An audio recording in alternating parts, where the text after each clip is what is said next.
Welcome to steno dictation. Dictation 5 second बाद शुरू होगा। स्टार्ट। आम चुनाव की तारीखों की घोषणा हो गई है। 7 चरण में मतदान होंगे। पहले चरण के मतदान से लेकर नतीजों की घोषणा तक 1.5 महीने चुनाव का माहौल बना रहेगा। पहले चरण के मतदान से पहले भी पूरा 1 महीना राजनीतिक दलों को मिला है, यानी चुनाव कुल 2.5 महीने की अवधि में फैला है। यों राजनीतिक दल इसके लिए काफ़ी पहले से तैयारियों में जुट गए थे।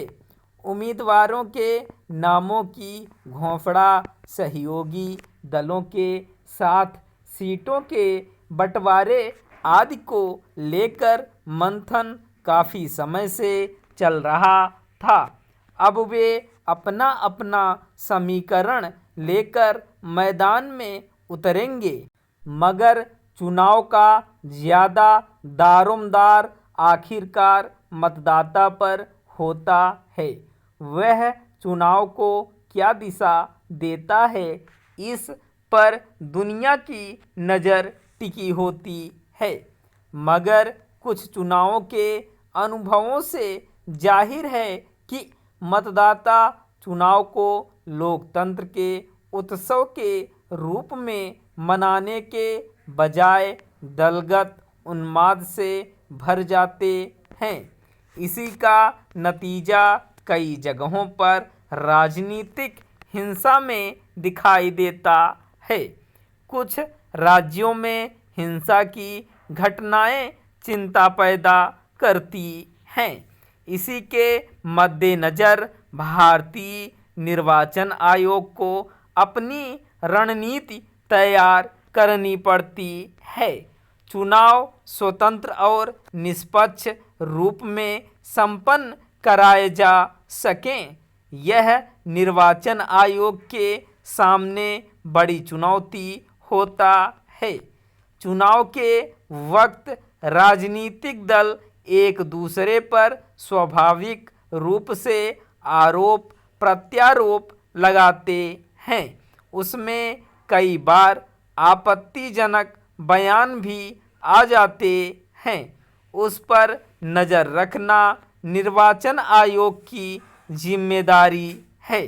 मगर पिछले कुछ चुनावों से देखा जा रहा है कि पार्टियों के समर्थक खुद राजनेताओं के बयानों के बचाव या विरोध में परस्पर गुत्थम गुत्था हो जाते हैं।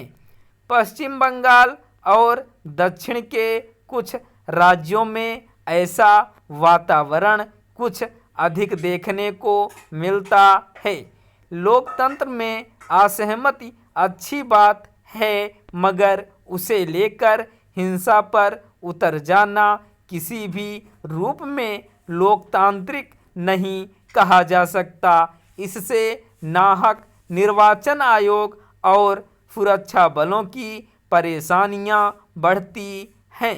बहुत सारे मतदाताओं के मनोबल पर भी इसका असर पड़ता है और वे मतदान केंद्रों तक पहुंचने से हिचकते हैं।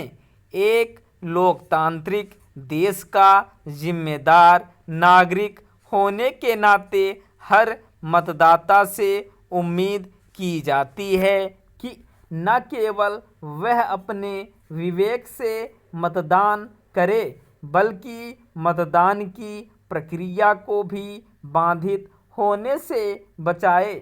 मतदान के बदले राजनीतिक दलों की तरफ से दिए जाने वाले पैसे और उपहार वगैरह के प्रलोभन से पार पाना भी बड़ी चुनौती बन गया है। इस मामले में भी मतदाताओं की मदद की अपेक्षा है। हालांकि इतने लंबे समय तक चुनाव को फैला देने पर कुछ राजनीतिक विशेषज्ञों के ऐतराज को सिरे से खारिज नहीं किया जा सकता। चुनाव की अवधि जितनी लंबी खिंचती है उतनी ही उसमें गड़बड़ियों की आशंका भी बनी रहती है। इसे लेकर कई बार आपत्ति दर्ज कराई जा चुकी है। पहले चरण के मतदान के बाद करीब 1.5 महीने तक वोटिंग मशीनों की निगरानी करनी पड़ेगी। इतने लंबे समय तक आदर्श आचार संहिता लागू रहने से सरकारी कामकाज में भी प्रभावित होंगे। सुरक्षा बलों को लगातार एक से दूसरे इलाके में स्थानांतरित करते रहना पड़ेगा। इसलिए मांग की जाती रही है कि चुनाव को कम से कम समय में संपन्न कराया जाना चाहिए। हालांकि सुरक्षा कारण बड़ी चिंता का विषय है, पर इतनी लंबी अवधि में फैले चुनाव में स्वतंत्रता और निष्पक्षता सुनिश्चित करना खुद निर्वाचन आयोग के लिए भी कम कठिन काम नहीं होता है। स्टॉप।